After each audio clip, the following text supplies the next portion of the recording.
Tendance, mon ami, chaque soir en ouverture de Smart Bourse, les infos clés du jour sur les marchés avec Pauline Gratel. Bonsoir Pauline. Bonsoir. Les indices européens notamment sont dans le vert cet après-midi. Oui, le Stoxx 600 est en hausse de 0,5%. L'Eurostoxx 50 a atteint un nouveau record ce matin. Le CAC 40 est également au plus haut en France, au-delà de 8550 points au cours de la séance. Porté par Bureau Veritas après ses résultats, on y revient, et lesté par Pernod Ricard. Aux États-Unis, les indices ont ouvert en hausse de plus de 1% pour le Nasdaq. Les yeux du monde entier attendent un rendez-vous, les résultats de Nvidia ce soir. Bon, et quelles sont les attentes justement à quelques heures de la publication de Nvidia, Pauline? Les investisseurs tablent sur une progression du chiffre d'affaires d'environ 70% ce trimestre par rapport à il y a un an. Le consensus anticipe un BPA en hausse de plus de 70% sur un an.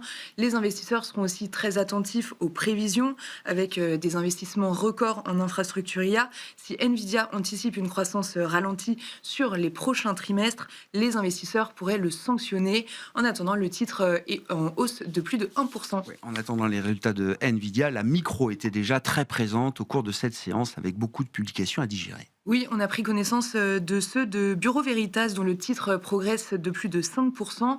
Le groupe annonce un programme de rachat d'actions de 200 millions d'euros sur les 12 prochains mois et qui devrait démarrer en mai.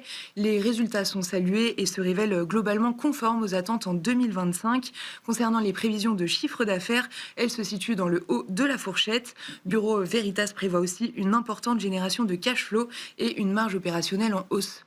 Aux antipodes, au sein du CAC 40, on trouve le titre Pernod Ricard. Oui, le titre chute de plus de 7% et bon dernier de l'indice parisien. Pernod Ricard est pénalisé par la publication des résultats de Diageo, son concurrent britannique, à cause de la faible demande en Chine et aux États-Unis, deux marchés phares qui peinent à se relancer.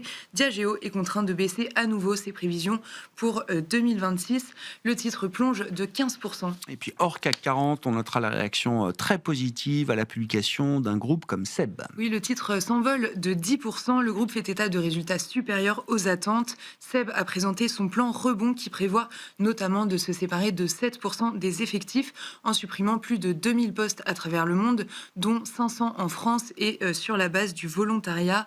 Ce plan d'économie devrait permettre de renouer avec une croissance rentable et aussi de s'adapter à la concurrence asiatique qui est de plus en plus intense et rapide. Pas de grandes nouvelles macroéconomiques aujourd'hui, mais plutôt des confirmations avec notamment la seconde estimation de l'inflation pour la zone euro, Pauline. Oui, les données sur un an sont conformes donc à la première estimation avec une inflation globale en hausse de 1,7% sur un an et de 2,2% en version cœur.